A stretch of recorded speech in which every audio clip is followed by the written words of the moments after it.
Mr. Will.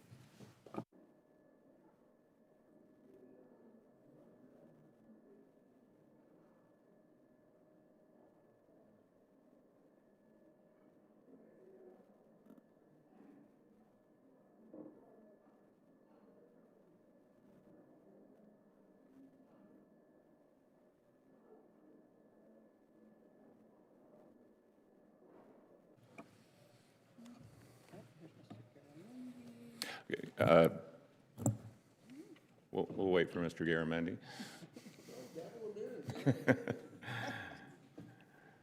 Okay, today's hearing will come to order. Pursuant to Rule 4B3, members of the House Armed Services Committee who are not members of the subcommittee are allowed to participate in today's hearing and will be recognized after all subcommittee members have had an opportunity to ask questions. Good afternoon and welcome to the Strategic Forces Subcommittee's first hearing of the 119th Congress. And of course, we're probably going to be interrupted by votes, but we're going to power on as much as we can and pick up as soon as they conclude. First, I want to recognize the new majority members of our subcommittee, Mr. Van Orden from Wisconsin, who's not here yet, Mr. Messmer from Indiana, Mr. Crank from Colorado, and Mr. Hamadoff from Arizona. And also we have Mr. Bell from Missouri and Mr. Whiteside from California. So welcome to the best and most important subcommittee. We look forward to working with all of you as we prepare for fiscal year 2026 National Defense Authorization Act. Next, I'd like to thank our witnesses for appearing before us today. With us, we have General Anthony Cotton, Commander of Strategic Command, General Stephen Whiting, Commander of U.S. Space Command, General Gregory Gio, Commander of U.S. North Command, and Mr. John Hill, who is currently performing the duties of the Assistant Secretary of Defense for Space Policy within the Office of the Secretary of Defense. While the President's budget request for the upcoming fiscal year continues to be finalized, we look forward to hearing from each of our witnesses on your areas of responsibility and changes you are seeing to the threat environment. I think it's worth noting that the three officers in front of us today represent different combatant commands with different missions and different priorities, but they each face a common problem. All of you are responsible for mission areas where the United States once enjoyed superiority, but we are now increasingly confronted by adversaries. Space and homeland were once sanctuaries for the United States, beyond the reach of our adversaries, and from which our nation could project decisive power. That is no longer the case. Nuclear competition, thought by many in this country to be a relic of the Cold War, is back, with adversaries expanding their nuclear arsenals and developing new and destabilizing nuclear systems designed to hold our nation at risk. Our adversaries recognize the foundational role that each of these mission areas plays in our defense strategy. They cannot compete with our conventional forces, so they have chosen to target our homeland, hold our space systems at risk, and expand their nuclear arsenals to challenge our deterrent. These threats have been building for some time, but the pace is accelerating. I look forward to hearing more from our witnesses about how we are responding to these developments. I'm concerned we have taken too long to come to terms with the new competitive environment. I'm afraid that our response thus far has been inadequate. These growing threats and how we as a nation choose to respond to them is why I really do believe this is the most important subcommittee in Congress. Before turning to Ranking Member Moulton for his remarks, I want to recognize General Cotton, as this will likely be his last appearance before the subcommittee. Thank you for your 39 years of service to our nation. We have particularly appreciated your leadership of STRATCOM and the candor you have had in your interactions with this subcommittee over the last 3 years. You've certainly earned some peace and quiet, but you've got one last hearing to get through first. With that, I'll turn it over to my good friend and ranking member, Seth Moulton, for any remarks he would like to make.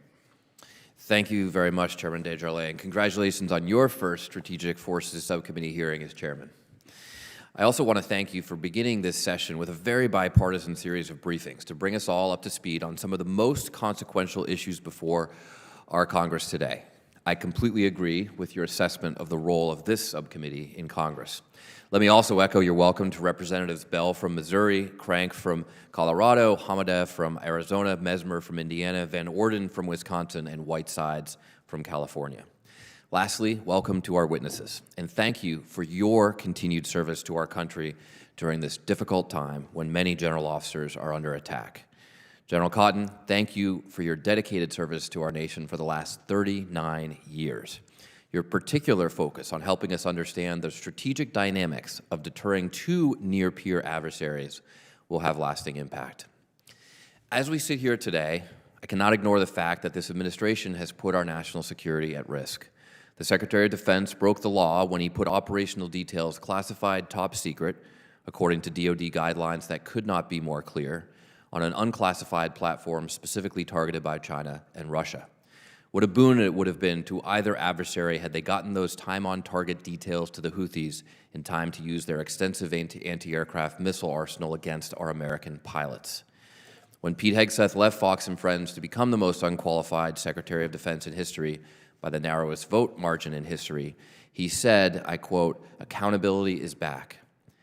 Any of us who have served know that there is nobody more despised in the military than those who lead by the opposite of example, of forcing rules they don't follow themselves and having zero accountability for their own actions and behavior."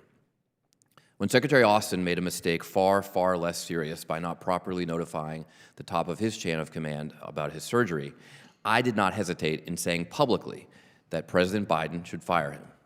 It's worth noting that Secretary Austin's transgression, while serious, did not put any of our troops in immediate danger, while improper, did not violate the law, and he didn't lie about it.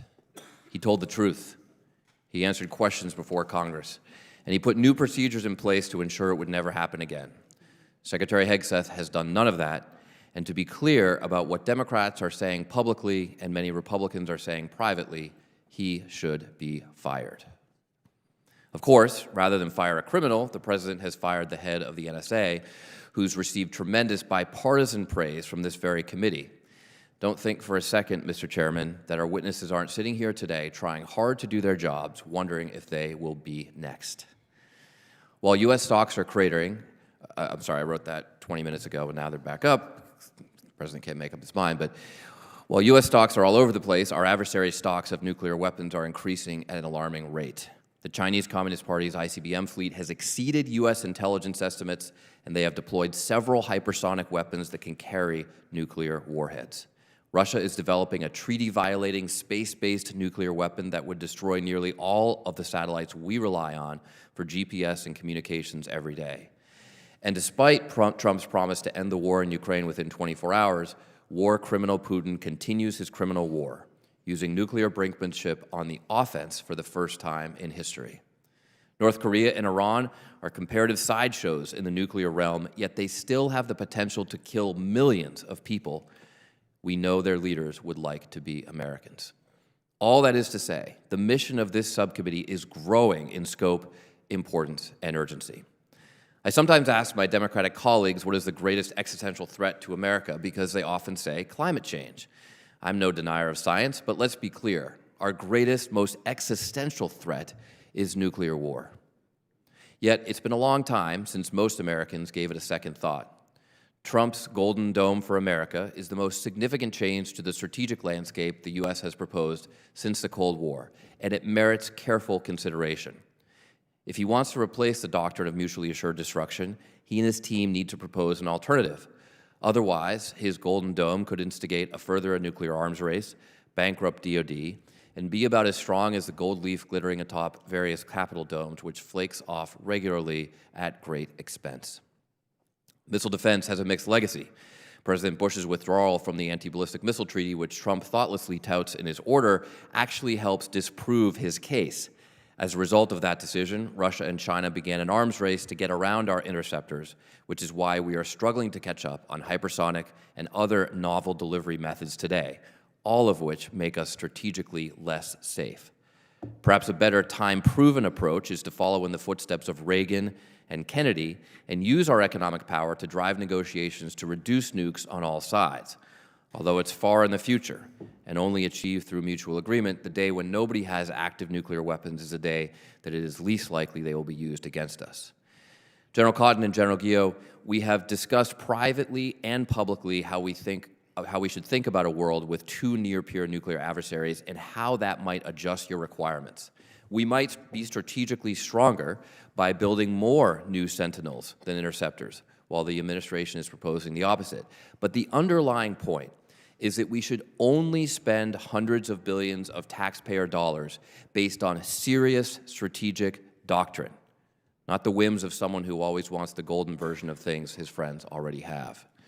Our subcommittee's other major concern is space, and while we can't say much publicly, I will continue to press the department to make sure that we can explain to our constituents why we must invest billions in space, because it could not be more critical. America's strategic defense, the bedrock of our national security, must remain a top priority despite everything else going on in Washington these days. Even the right weapons with the wrong policy can be destabilizing, weakening our national security. I look forward to working closely with the members of this subcommittee and our witnesses to make America stronger and more secure. We often say that our nuclear arsenal must be safe, secure, and reliable. Our country should be the same. Thank you, Mr. Chairman. I yield back. I thank the ranking member. We'll now move into opening statements from our witnesses. I would note that your prepared statements will be made part of the record, and because of respect for your time and votes, we're going to reduce the time to 2 minutes to make your opening remarks. And we'll start with Mr. Hill, and then we'll just move down the line from there. Mr. Hill, you're recognized. Thank you, Chairman Desjardins, Ranking Member Moulton. Thank you for inviting me to testify before you on the Department of Defense's strategic posture. I will omit my threat portion of my opening statement. It's in the record. Moving straight to the nation's strategic posture is the foundation of deterrence and defense against these growing threats to the homeland that you have described in the opening statements and to our enduring interests abroad. Nuclear forces and our nuclear command, control, and communication systems remain the centerpieces of strategic posture, while missile defenses make ever more crucial contributions, both as complements to nuclear forces and as indispensable denial elements of our conventional defense posture.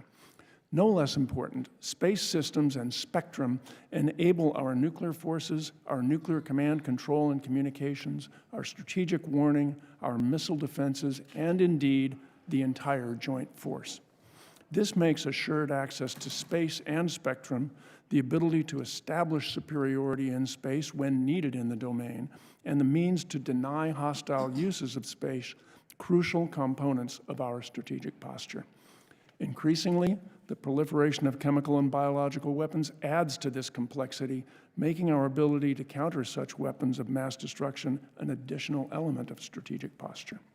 The Department is firmly committed to making the necessary investments in our strategic posture to deter our adversaries and, if deterrence fails, prevail in conflict. This mission requires sufficient and consistent funding and support.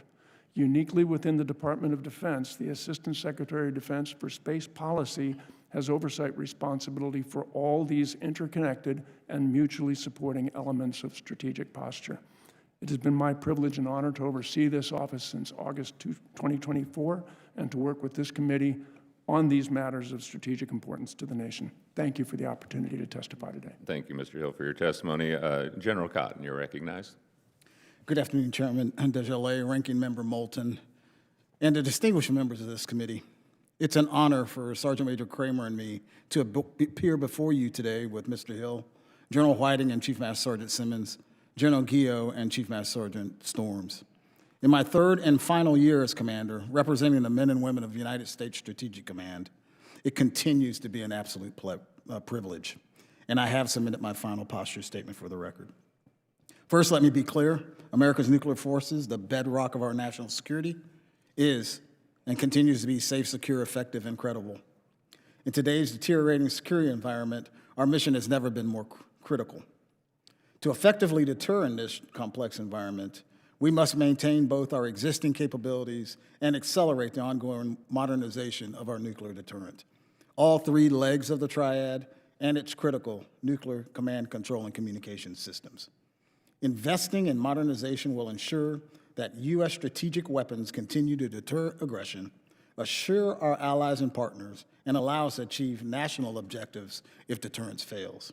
Thank you again for your support, leadership, and attention to this mission, and I welcome your questions. Thank you, General. General Whiting, you're recognized. Chairman Desjardins and Ranking Member Moulton and members of the subcommittee, thank you for your support and the opportunity to represent the warfighters of U.S. Space Command. U.S. Space Command, our guiding principle is clear. To secure peace, we must be well prepared for conflict in space, and if deterrence fails, we will fight and win.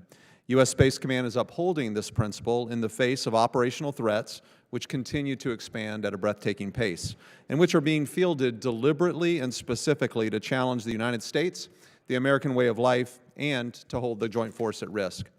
Despite the growing threats, the United States maintains advantages in space thanks to the unified mission focus of our superb joint warfighters, our unmatched commercial space sector, and our expansive and more empowered alliances and partnerships. That said, these advantages and our ability to deter potential adversaries cannot be taken for granted. Deterrence in space is consistent with other domains. It requires a keen understanding and clear communication of what we are deterring against, credible, acknowledged capabilities to impose costs on those who attack us, and resilient architectures to dissuade attack by making any effort futile.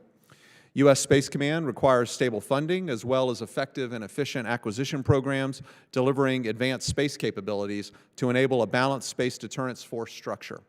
Most pressing are the delivery of integrated space fires, enhanced battle space awareness, and integrated command and control capabilities to achieve space superiority to defend the homeland and protect and enable the joint force. By investing in space superiority capabilities, we send a clear message. The U.S. has the advantage, and we remain committed that space will be safe, secure, and stable. We are ready to repel all challengers, and any attempt to defeat the U.S. in space will fail. Mr. Chairman, I have submitted my posture statement for the record, and I look forward to your and the committee's questions. Thank you, General. General Gio, you're recognized. Chairman Desjarlais, Ranking Member Moulton, and distinguished members of the subcommittee, it's a tremendous honor to command and represent the men and women of North American Aerospace Defense Command and United States Northern Command. I'm also pleased to appear alongside General Cotton, General Whiting, and ASD John Hill. The global security environment is growing increasingly volatile, characterized by intensifying competition among major powers and mounting threats to U.S. national interests. Cooperation between China, Russia, Iran, and North Korea remains significantly concerning to NORAD and U.S. NORTHCOM. To counter such adversary cooperation, the commands rely on realistic planning, targeted investments, and forward-looking policies that ensure the command's ability to detect, track, and defeat potential threats in all domains. Establishing a layered domain awareness network to detect and track threats approaching North America from seabed to space is critical to immediate and future mission requirements because we can't defeat what we can't see. Specific to this subcommittee, I appreciate the Department and Congressional support for fielding all domain capabilities such as airborne moving target indicator satellites, over-the-horizon radars, the E-7 Wedgetail, and an integrated undersea surveillance system. These capabilities support long-standing NORAD and NORTHCOM requirements and will serve as a foundation for the Golden Dome construct. The challenges facing our nation are real, but there should be no doubt about NORAD and NORTHCOM's resolve to deter aggression and, if necessary, defeat threats to our nations and our citizens. Again, thank you for the opportunity to appear this afternoon, and I look forward to your questions. We have the watch. Okay, thank you all. And votes were called, so I think we'll forego questions for now. We'll recess till approximately 4:10 to 4:15.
Committee will come back to order.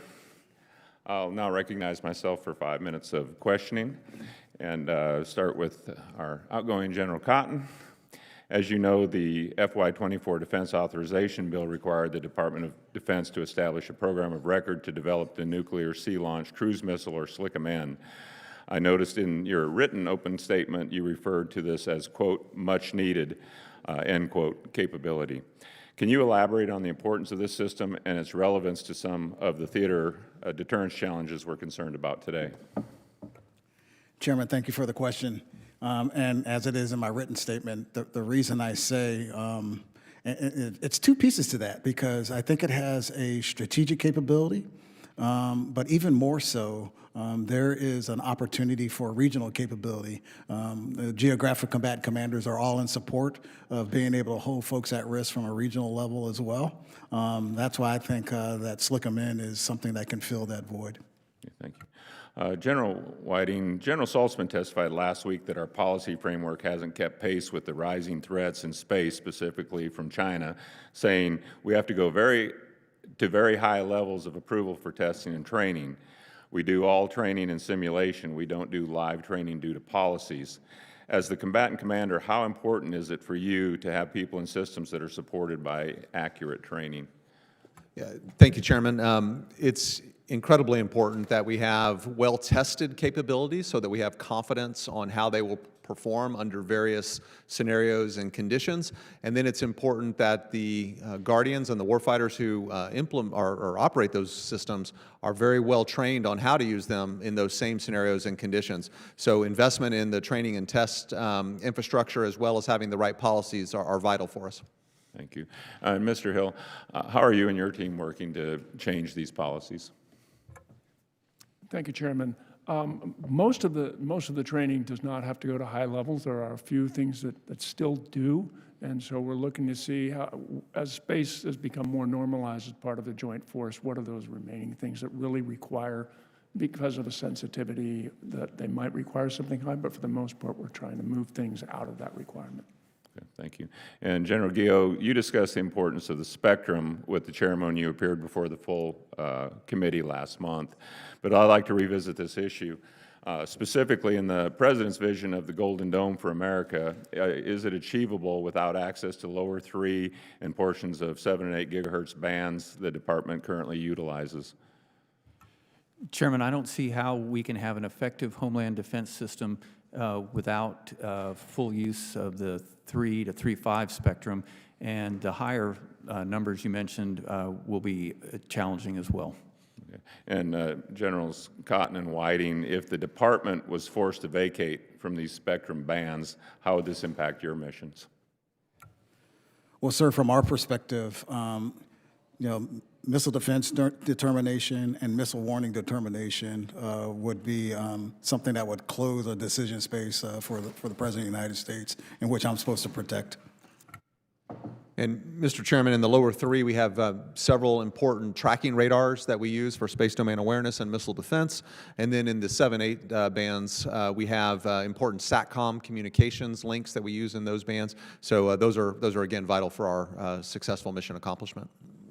And again, thank you all for your testimony today and setting a good precedence. I'm yielding back 1 minute and 20 seconds and recognizing Ranking Member Moulton for 5 minutes. Thank you, Mr. Chairman. I appreciate your leadership by example. And without re-asking the question, I just want to echo my concerns about the spectrum.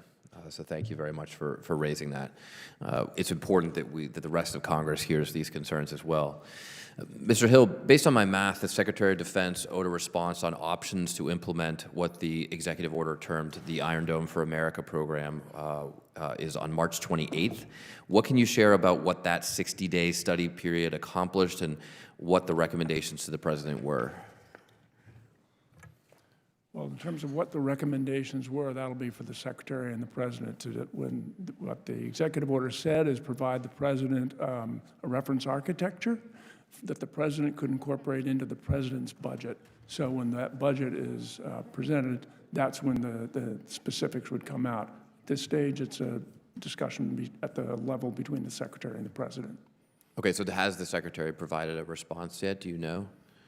As I say, that's between the Secretary and the President. I'm not going to get into the specifics of what they're discussing. Do you know if the study will explore the question of how this will affect strategic stability or what our peer adversaries may do? Certainly, as it said in the executive order, we looked at the issues related to the surety of our nuclear second strike response, for example. We looked at the protection of the American homeland. We looked at the regional aspects. So it's the architecture and it's the broader implications for strategic stability, all part of that. Thank you. General Guillot, what guidance have you received with regards to the overall goal of this proposed system, and what threats are you writing those requirements to?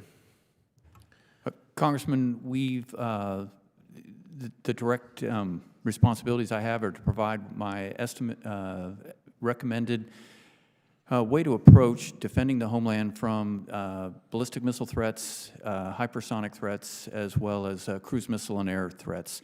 And in doing so, I provided our command's recommendation of a 3-dome approach, with the first dome being a domain awareness dome, the second to handle ICBMs, and the third to handle the air threat, to include cruise missiles, knowing that depending on what part of the profile, hypersonics would be addressed either in the ICBM dome or in the air dome. Thank you. And General Cotton, in your role as the commander of Strategic Command, you spent all day thinking about maintaining nuclear deterrence and strategic stability around the world. Have you been involved in thinking through the potential impacts a Golden Dome could have on the strategic stability that is increasingly precarious because of Russia and China's novel delivery systems? Thank you, Ranking Member Moulton.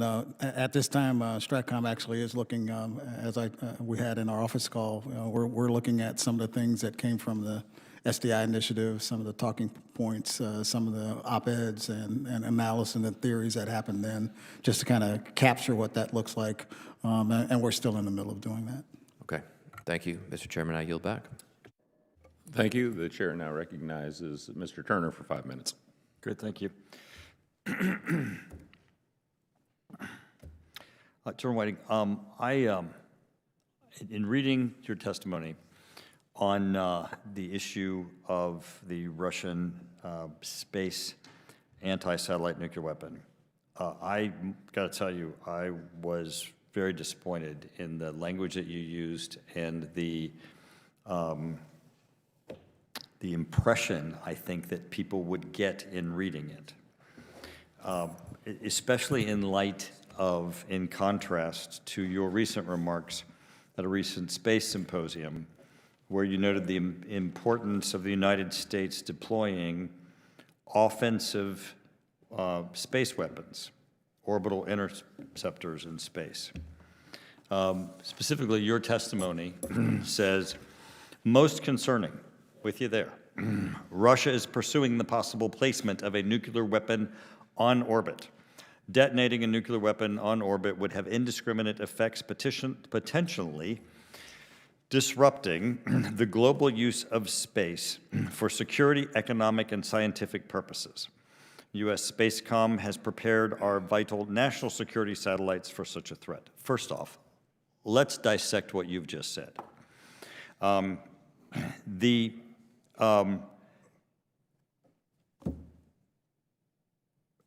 There's no statement in your statement that this is a treaty violation. It's not potentially disrupting the global use of space. In this committee, Assistant Secretary John Plum testified that detonation of a nuclear weapon in space would render low Earth orbit unusable for up to a year. General Saltzman testified and has stated that the placement of a nuclear weapon on orbit in space as an anti-satellite nuclear weapon would be day zero, because the very next day, we would not be able to count on the use of space for national security, economic, or scientific purposes. The very next day, we would have to assume that the use of space is no longer secure. So trillions of dollars and technology that we don't have would have to be expended assuming that space is no longer available to us. Now, do you disagree with Assistant Secretary John Plum's testimony that the detonation would render low Earth orbit unusable for up to a year? No, sir, I do not. Then why did you say potentially disrupting the global use of space? Does potentially mean? Sir, Because, I mean, he says render. So I do agree. This is the single most threatening potential weapon to our space architecture. Right, because my belief, and I think the belief of this committee, and I mean the entire Armed Services Committee, not subcommittee, is that this cannot be permitted to go into space. That our position as a committee bipartisan has to be that this is the Cuban Missile Crisis in space, and this cannot be permitted to go in space. So the next portion of your testimony, which is the next part that is most disturbing, is that you give people the impression that U.S. Spacecom has prepared our vital national security satellites for such a threat. No, you haven't. It's not possible. Sir, I think my language... Not only have you not, by giving people the impression that you have, you've given people the impression that supposedly economic and for scientific purposes, that if this should occur, that this detonation should happen, that apparently rendering low Earth orbit indiscriminately unavailable for up to a year isn't going to mean that the use economically, communications, and national security that we expect from space on this planet is going to be, as General Saltzman has indicated, significantly different the next day. Sir, I absolutely agree with you. The two most important space systems I was talking about were our nuclear command and control systems that support General Cotton and General Gio. Those have been hardened against an on-orbit nuclear detonation, and they were specifically designed for what could potentially be the worst day in American history. So those were the specific systems I was referring to. Are they in low Earth orbit? No, sir, they are not. So when you're saying that you prepared them for that, they're not in low Earth orbit? No, sir.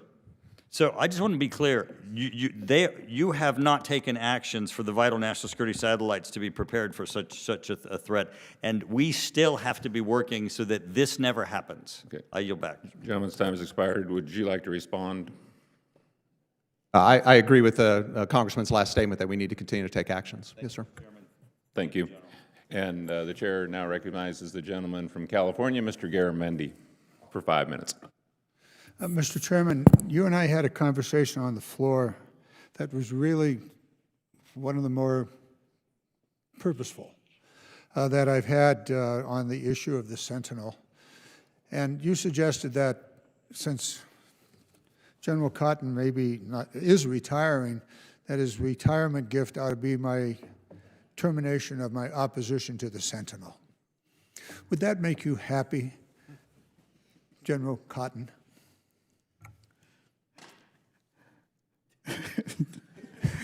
Congressman Garamendi. What kind of a going-away present do you really want? That would be an incredible going-away present. Well, it ain't going to happen.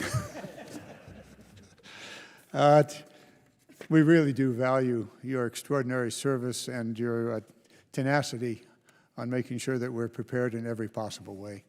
In a more maybe important way, I terminated my conversation on the floor with the chairman saying, you know, we really need to have a full review of our nuclear deterrence.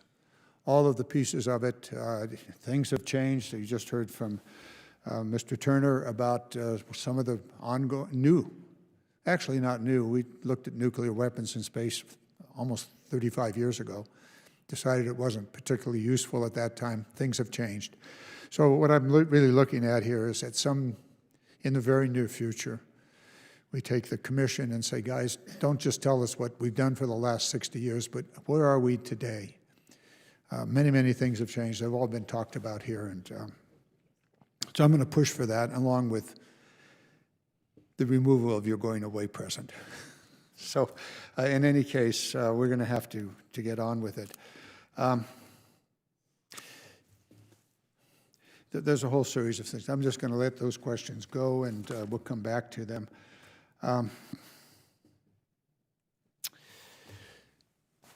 In your testimony, Mr. Hill, and thank you, I hope you're sticking around for a while because you do have a lot of experience here.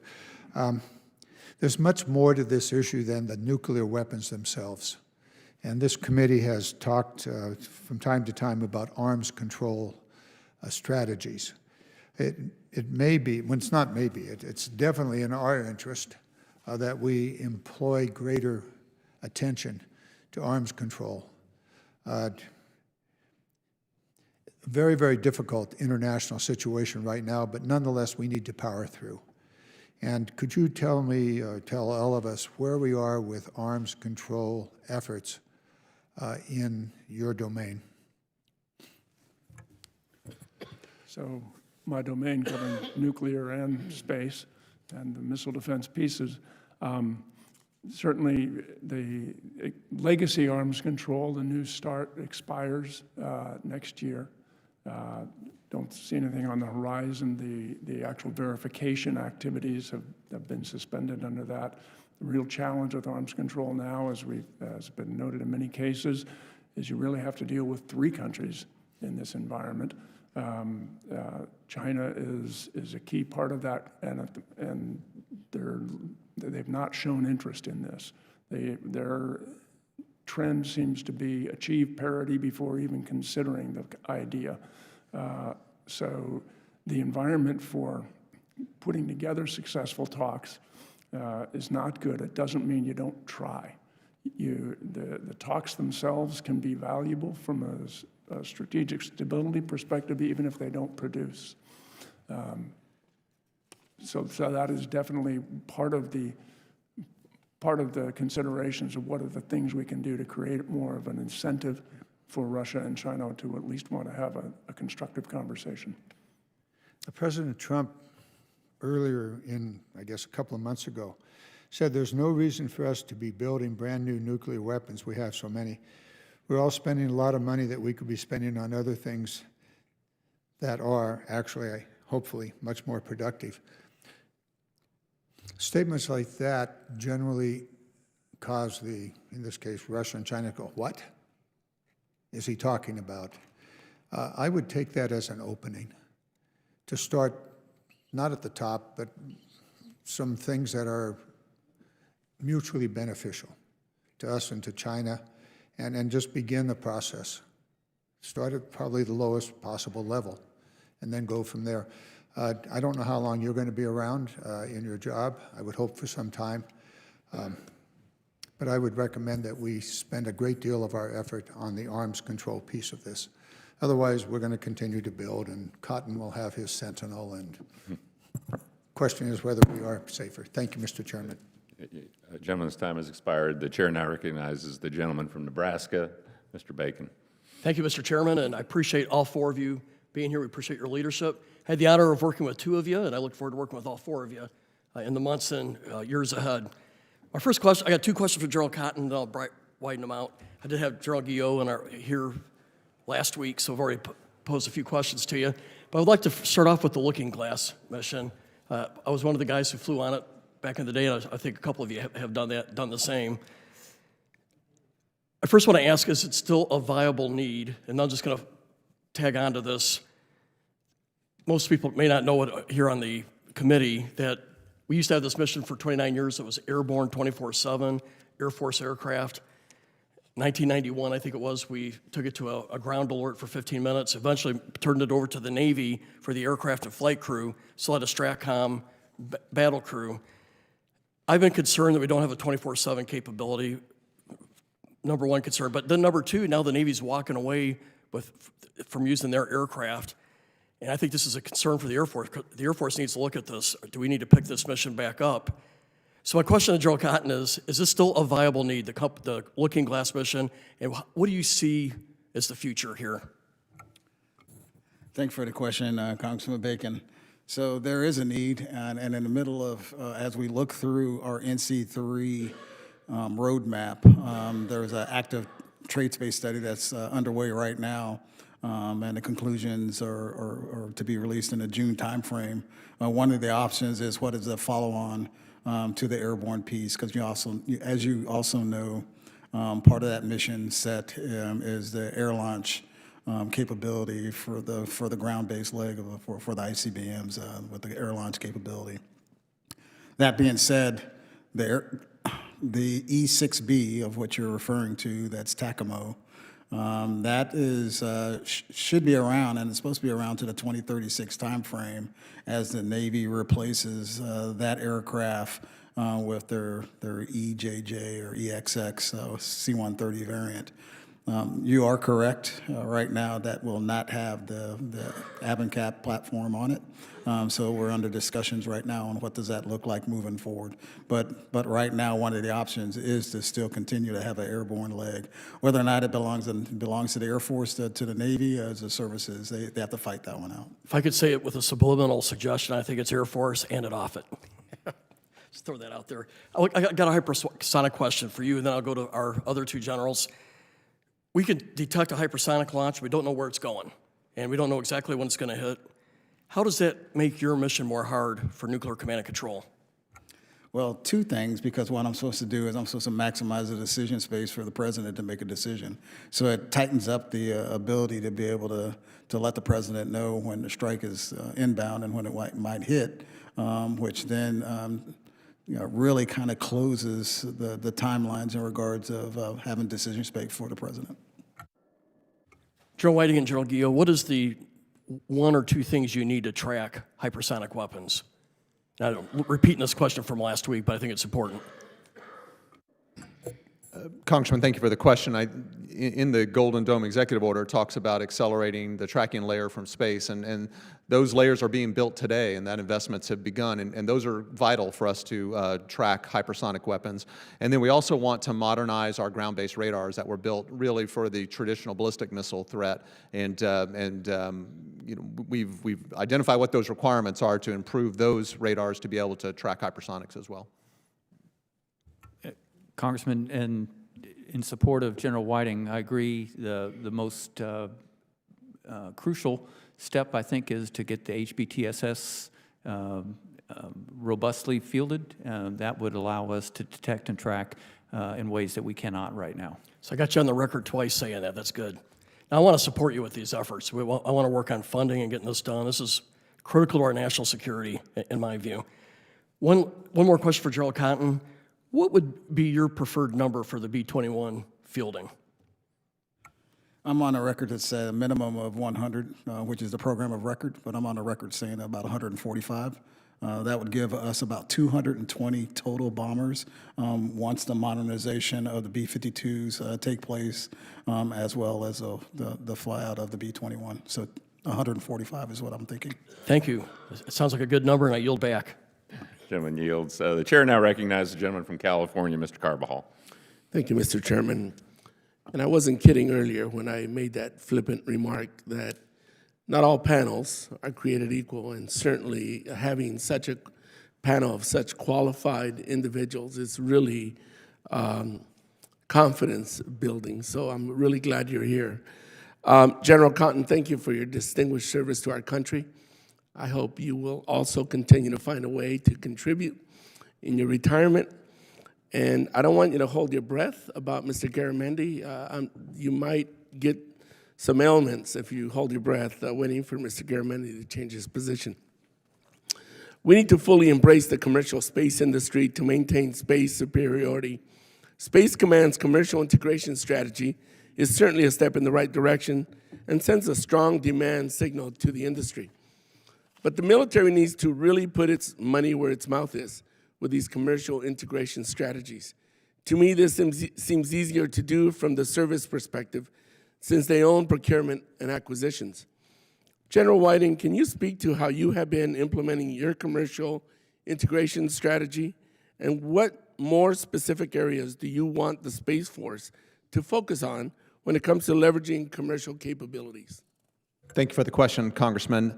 In our commercial integration strategy, we identified 3 lines of effort that align to our responsibilities as a combatant command. And the first was to identify and advocate for commercial solutions. So we're out scanning what those capabilities are and then trying to elevate those for the Space Forces and others' consideration. Secondly, we want to incorporate and operationalize those commercial capabilities as they come online. And then third, to inform and protect our commercial partners. And as you're aware, Congressman, at Vandenberg, in the commercial integration cell, we have 17 commercial companies there that we share classified information with to help them protect their constellations as well. So the area I think I'd like to continue to make progress in, and I think we're going to see that this year, is in the Space Force's Commercial Augmented Space Reserve, the CASR, as they now are starting to initiate the first pilot contracts of being able to leverage capability faster in a conflict or crisis, and we now are beginning to write what those triggers are for when those contracts would be initiated, and that's modeled on a TRANSCOM effort called the Civil Reserve Air Fleet, and that's an area I want to make progress in this year. Thank you. Our entire military, every combatant command relies on space to carry out their functions. Our nation's launch range infrastructure is fragile, expensive, and aging. General Whiting, as a combatant commander, how are you working with the entire Department of Defense to ensure we will have the ability to have responsive launch in the future?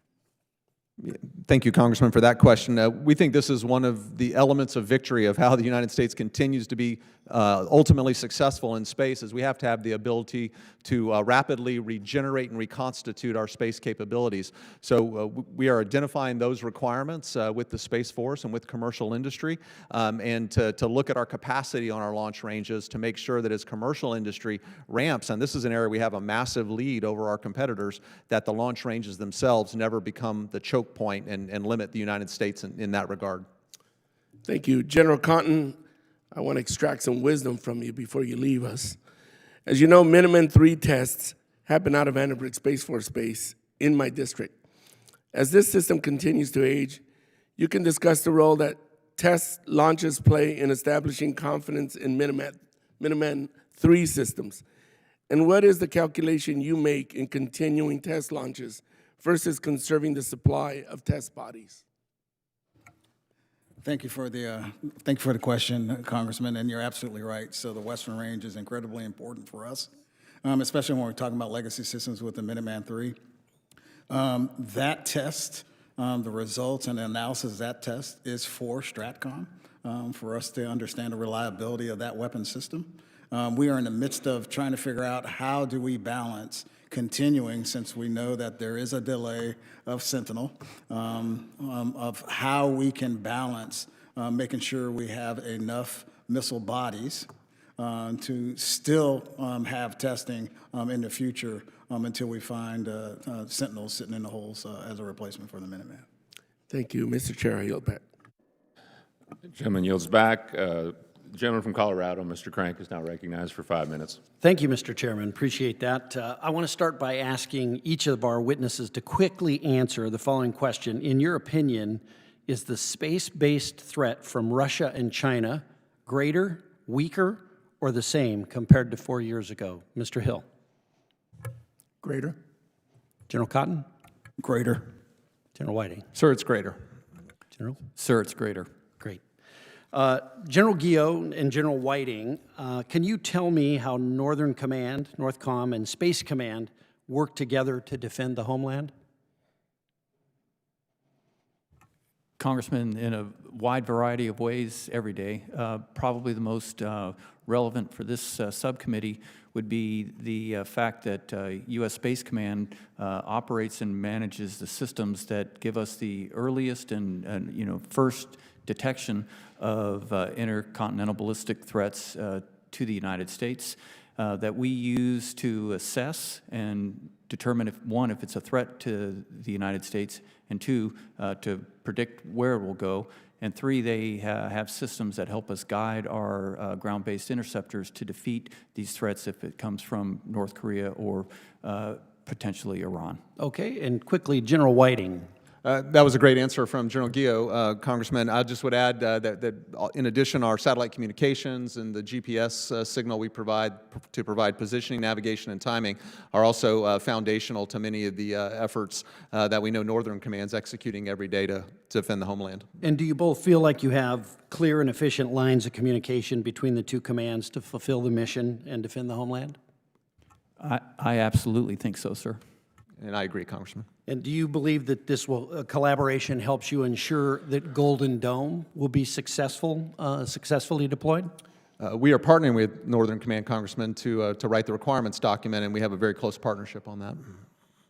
Thank you. Honestly, I'm perplexed by discussions of combatant command realignment of any kind. This week, as HASC, we've had the combatant commanders for Europe, the Indo-Pacific, North America, our strategic forces, and our space forces all testify that the space-based threat from Russia and China are more dangerous after 4 years of President Biden's weak rule. And we know that the China 2027 date is rapidly approaching. We've also heard how important it is that NORTHCOM and Space Command have maximum collaboration and communication with each other to make Golden Dome successful. President Trump very boldly proposed Golden Dome. And we must do, as a Congress and as a nation, we must do everything we can to make it successful. This maximum collaboration is only possible, and it is currently occurring at Peterson Space Force Base, where Northern Command and Space Command literally share a parking lot together. We need to give the President the most capable and lethal military to meet the Chinese threat. Space Command has achieved full operational capability at Peterson. We cannot afford to weaken the President's hand and to risk delaying Golden Dome while our adversaries are moving at full speed. This is a matter of great national security and importance. Thank you, Mr. Chairman. I yield back. Gentleman yields. The chair now recognizes the gentleman from New Mexico, Mr. Vasquez. Thank you, Mr. Chairman, and to the witnesses for your service and your time today. General Cotton, thank you for your legacy of honorable service to our country. I represent New Mexico's 2nd District, home to White Sands Missile Range, the Department of Defense's premier research, development, test, and evaluation facility, and the department's largest open-air test range. I also have the privilege of representing Holloman Air Force Base, home to the Holloman High-Speed Test Track, the world's longest test track of its kind. From birthing the atomic age in World War II to cutting-edge testing for hypersonic weapons today, our state has been an integral part of the department's test and evaluation capabilities.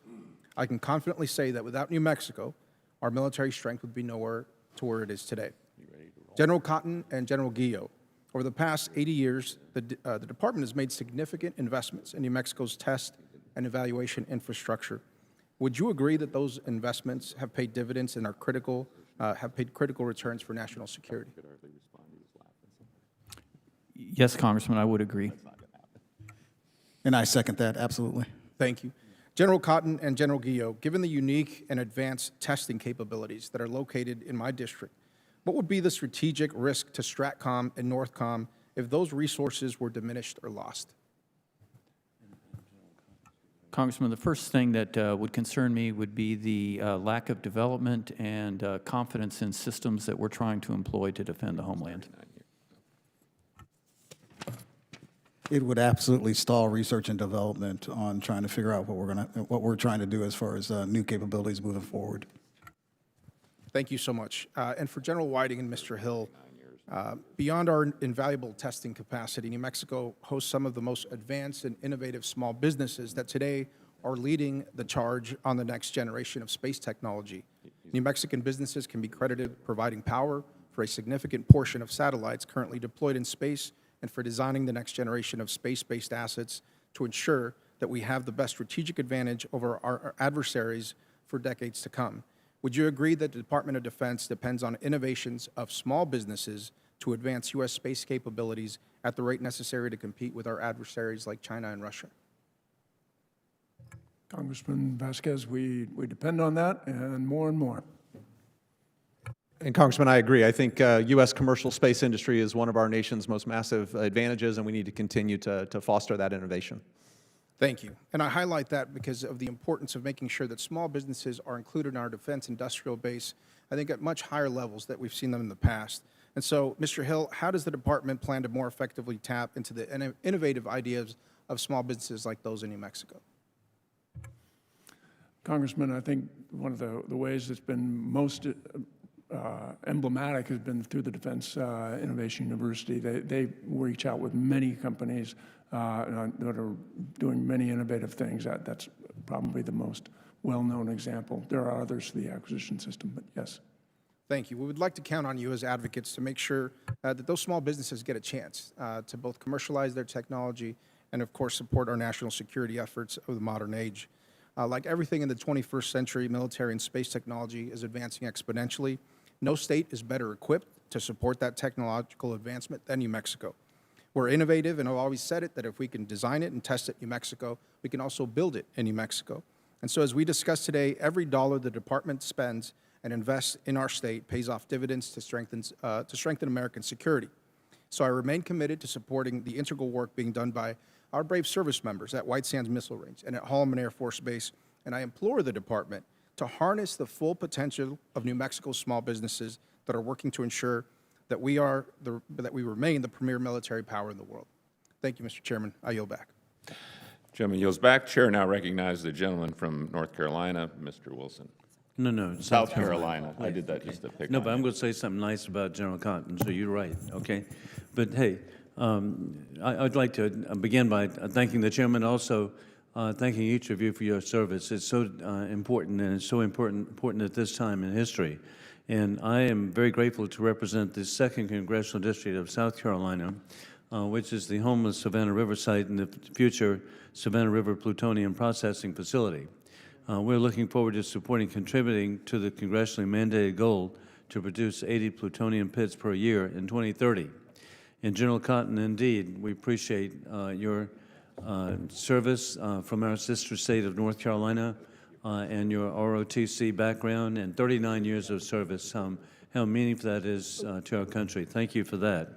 In your testimony, you mentioned that reestablishing a credible plutonium pit manufacturing capability remains the top stockpile priority. As we look at to sustain our long-term strategic deterrence, with that in mind, what is your assessment of the importance of a two-site strategy for plutonium pit production, and how does it provide for resilience to mitigate the impact of possible production outages at either Los Alamos National Laboratory or the Savannah River site? Congressman Wilson, first of all, thank you for the compliment. Incredibly important, as you know. So I look at Savannah River as being kind of the cornerstone of pit production moving forward. It's going to be the cornerstone for NNSA, and we're, as well as what we're seeing at the lab on their diamond stamp pit that they've were able to accomplish last year. But being able to have two sites as opposed to one just betters the opportunity for us to get to the numbers that we need, and it also provides an ability to have different locations where we're not yielding to one. If something was to happen to one location, then we can still produce. And I'm really grateful that I just last week was meeting with so many of the site personnel, and they are so enthusiastic about the progress they're making on plutonium pit production. And it's important to me because I'm the only member of Congress who's ever actually worked there. So I know of the capabilities of the personnel. Additionally, the American people need to know why it's so important to fund nuclear modernization and recapitalization efforts to all components of the U.S. Nuclear enterprise. And so, General Cotton, why is this so important? Because nuclear deterrence for us is foundational to national security. It's foundational to everything that every other combatant commander that would be before you in a committee would actually have a conversation. Being able to continue to hold our adversaries at risk, I think, is paramount. The only way we do that is, one, we sustain the legacy systems that we currently have. But what's even more important is to be able to modernize the three legs of the triad to ensure that we can continue to do that in the future, especially with two nuclear peer adversaries. And indeed, we appreciate your success. And General Whiting, in your testimony, you mentioned that Russia's use of electromagnetic warfare systems to disrupt services to the Baltic, Black Sea, and Mediterranean regions.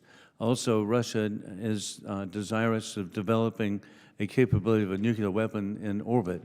With that in mind, what we're into is a conflict we didn't choose between dictators with rule of gun invading democracy's rule of law. And Russia, in particular, war criminal Putin, is trying so hard to recreate the failed Soviet Union. And so with that in mind, does the United States possess, or do we currently have an ability to mitigate such threats as we have seen with electromagnetic warfare? Congressman, thank you for the question. There's been a lot of work to develop tactics, techniques, and procedures to mitigate those threats, and indeed we work to execute those each and every day. And additionally, what about the potential of a nuclear weapon in orbit? It's the most concerning threat we potentially face, and so absolutely, Congressman, we are looking at all options on the table to how to make sure that that such a device would not threaten our space capabilities. And indeed, it's so serious because war criminal Putin is trying so hard to recreate his Soviet Union back again. As we see the invasion of Ukraine, as we see fixing the elections in Georgia, the legitimate election, President Salome Saakashvili, sadly, Putin rigged that election. And so over and over again, we see the threat. And so thank you for what you're doing. I yield back. Gentleman yields back. The chair now recognizes the gentleman from California, Mr. Whitesides. Thank you, Mr. Chair, and thank you, generals, for being here today. General Cotton, I'm glad to have you here for many reasons, not least because it gives me a bit of an opportunity to brag about my district. As you probably know, I'm extremely proud to represent Plant 42 in Palmdale, California, home of the B-21 Raider, in something that is perhaps rare for some DoD programs in their development. The Raider program is currently meeting expected cost, schedule, and performance criteria. That puts me in the welcome position to credibly argue that we could actually move faster and save money on the program without sacrificing quality or lethality by potentially investing at the front end in an increased production capacity. Sir, can you describe the ways in which the ability to move more quickly, produce the necessary 100 aircraft and potentially more, as you state, in the fleet could act as an effective deterrent to our adversaries? Sir, thank you for that question, because you're absolutely right. Plant 42 is building the world's only sixth-generation aircraft at this moment. And the things that Northrop Grumman is doing with that aircraft is absolutely remarkable. So to your point and how I have stated, to be able to have more than 100 in the fleet is my desire. Moving that to the left to increase production rates as a combatant commander is only goodness for me. Yeah, thank you, sir. General Guillot, it's good to see you again. I've really appreciated your candor with me and the committee. Last week, we discussed the necessity of a layered approach for domain awareness, combining robust Earth, air, and space-based sensing capabilities. And I couldn't agree with you more on this point. Robust and comprehensive domain awareness is absolutely critical if we're going to maintain projection force capabilities, lethality, and cover our warfighters' backs. Sir, could you discuss why that layered approach is essential to the national security of our nation, and what do we gain by tackling that program or that problem first? Congressman, I think thank you, and I think the domain, what I call the domain awareness dome, is the most important, because no matter how capable our interceptors or defeat mechanisms are, they can't defeat what they can't see. And so they have to have a domain awareness layer that detects, tracks, cues, and feeds the defeat systems. And that domain awareness layer dome is a series of layers, starting with the undersea, detection to ensure that we can detect submarines that are becoming more and more quiet each day as they approach our continent, to a land-based layer with probably over-the-horizon radars to give us long, deep looks, an air layer with an aircraft like the E-7 that can take targets like a cruise missile and feed that information directly to a fighter or a defeat mechanism, and then into space with space-based AMTI, for example, the HBTSS that we previously discussed, as well as the warning systems. All of those need to feed the defeat mechanisms to defeat ICBMs, cruise missiles, and aircraft. Thank you, sir. General Whiting, I don't have too much time, but last week it was reported publicly that the 3 Russian Cosmos satellites launched earlier this year have released an object into orbit. In March, it looked like satellites were conducting proximity operations.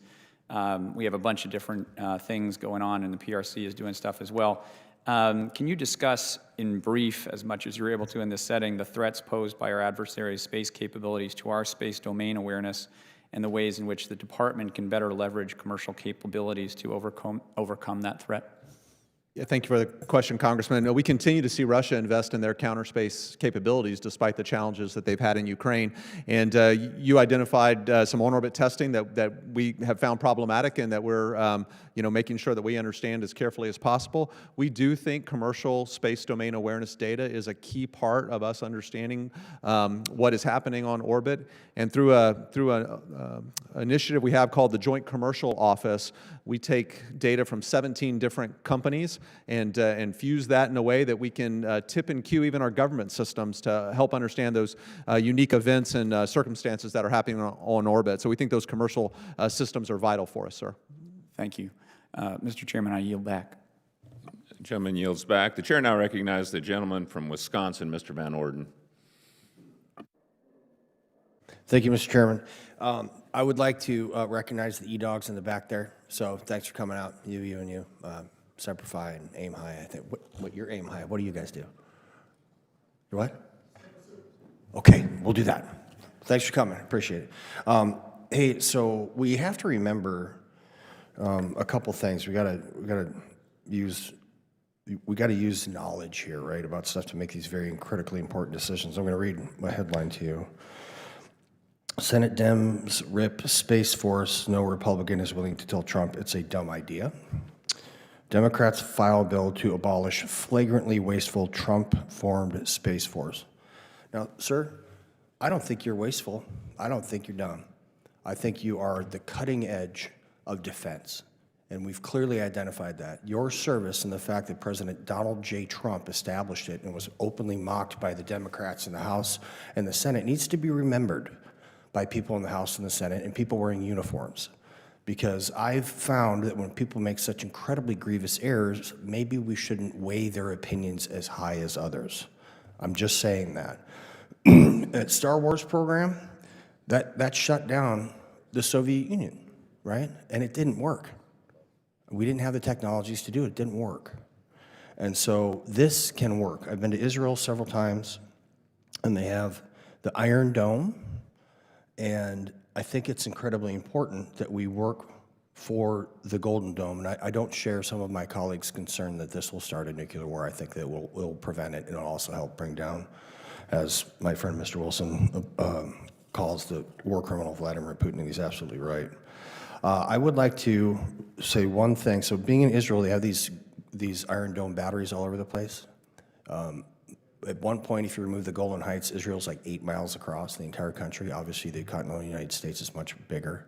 So I would like to tell you right now, when you're working on this Golden Dome, and I trust that you will, I have Volk Field, and I also have Fort McCoy in the state of Wisconsin. And if we're going to be talking about putting these batteries, which are going to have to be around the country, I would like to encourage you to come look at that. Volk Field is amazing, as is Fort McCoy. So I'm offering, probably should have asked them first, but if we're going to put these around, I'd like them there. Okay. What, in your opinion, sir, General Cotton, is the most effective leg of the nuclear triad? All three. Which one has the greatest potential to get warheads on foreheads without being detected? Well, it would that would be either the SLBM leg or the ICBM leg. Okay. Not the air leg. Correct. And so the Ohio class is supposed to be replaced by the Columbia class, correct? That is correct. All right, so that's what I'm talking about. That is the most stealthy leg of the nuclear triad, and I think has the greatest chance of survivability of a first strike against us and then a retaliatory strike, which is how this should go down. I don't think we should be doing preemptive nuclear strikes. So what is the status of our Ohio fleet and the Columbia's replaced? Where are we at? So right now, we have 14 SSBNs, Ohio-class boats still that are commissioned. We're about 16 months delayed on the Columbia-class. Okay. So right now, what the Navy owes me is a project in which they will take what is known as PIRA, and that is an acronym that basically what we're really talking about is how do you do a SLEP or a life extension program on the 5 best hulls to extend out to cover down the shortfalls of Columbia I until they want come in to place. offer you or your replacement, by the way, thank you for your service. Have fun retiring. It's going to take you 2 years to figure out you're retired. It took me that long. I'd like to offer you my letterhead and my loud mouth to talk to the Navy if they're not getting those responses back to you immediately, because this is critical. And then what is the status of the AUKUS agreement right now? Well, I'm not part of the AUKUS agreement, though, sir. So Well, that is providing some nuclear submarines to Australia, right? We're pairing with UK and Australia, so it's in the same realm. It's true, but it's not SSBNs. Those are SSNs. They are, okay. Virginia class, so that might be more relevant for Mr. Hill to answer that. Okay. So, Mr. Hill, my time has expired here, and I will get you after about that, because these are critically important weapon systems. So thank you very much, gentlemen. I yield back, Mr. Chairman. Gentleman yields back. The chair now recognizes Mr. Bell from Missouri. Thank you, Mr. Chairman and Ranking Member. Hello to the witnesses. Thank you for being here. General Whiting, low Earth orbit hosts thousands of satellites, offering benefits like reduced costs and easier access. However, the growing congestion and space debris in low Earth orbit increase the risk of satellite collisions. Additionally, the competition between the United States, Russia, and China exacerbates these problems. Can you outline the steps Space Command is taking to protect critical infrastructure and address these challenges?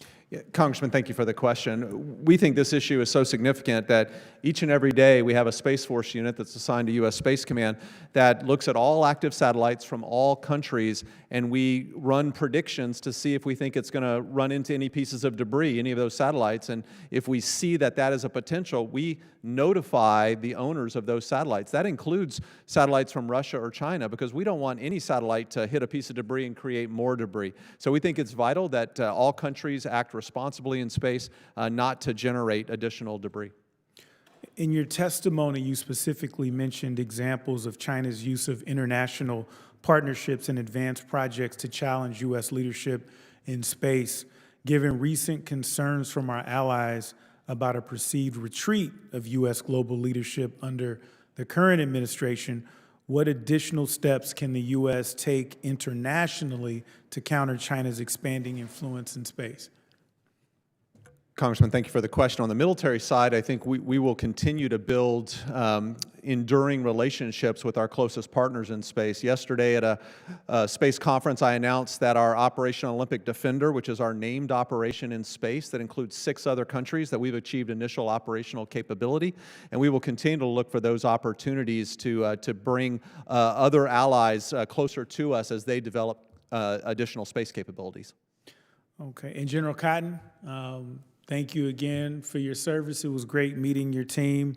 I don't think Rep. Garamendi's moving on that gift, so maybe a tie or something you could settle for.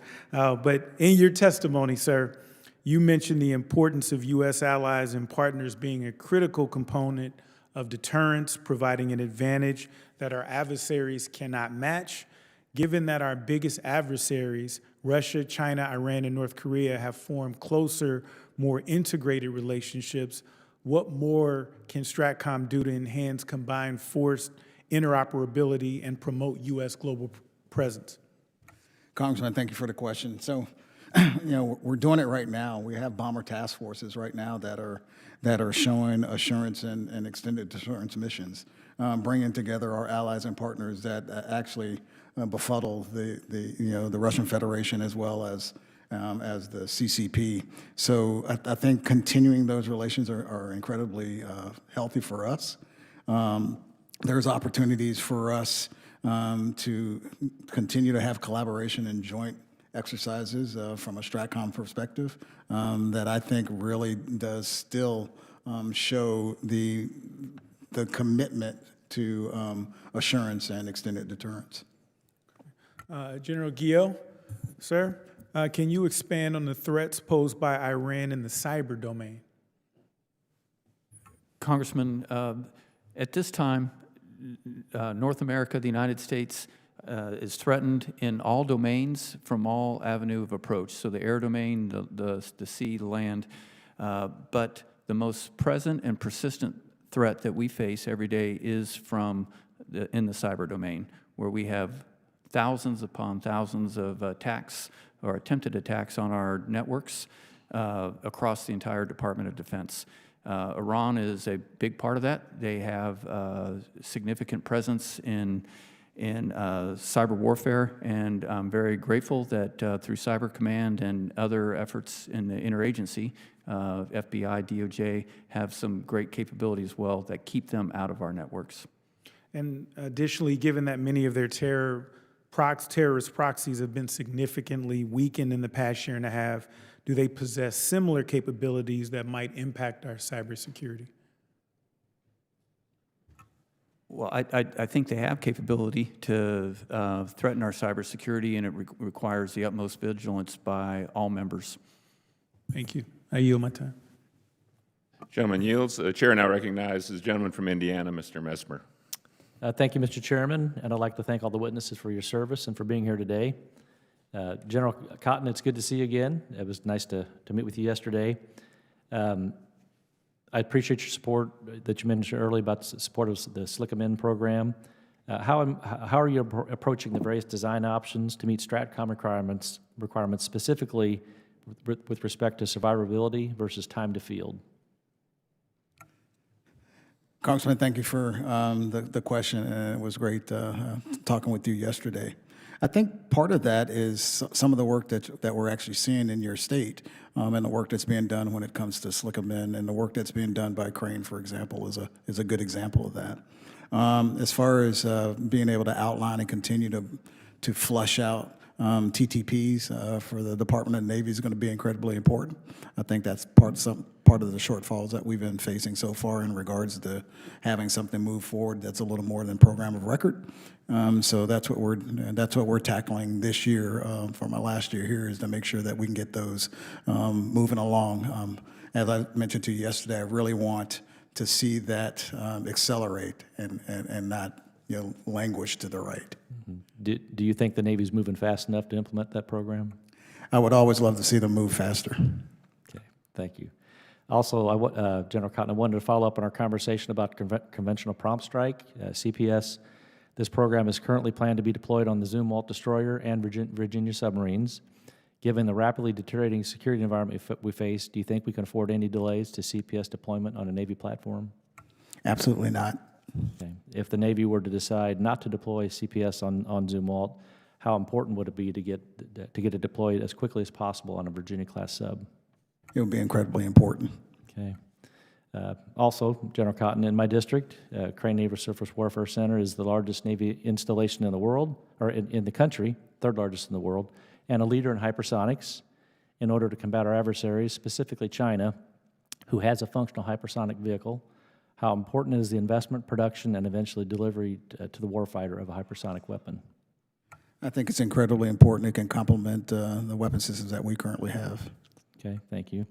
As a follow-up with hypersonics, Crane is also a leader in microelectronic testing. Can you speak to the importance of microelectronic testing capabilities and how they're a key to enabling technology for missile defense, nuclear modernization, and space missions? Well, Crane, as you know, sir, are doing incredible work for us, and my Navy component at this very moment when it comes to micro components. So as we see the modernization, to be frank, of all three legs of the triad, they're key to doing that work. Thank you.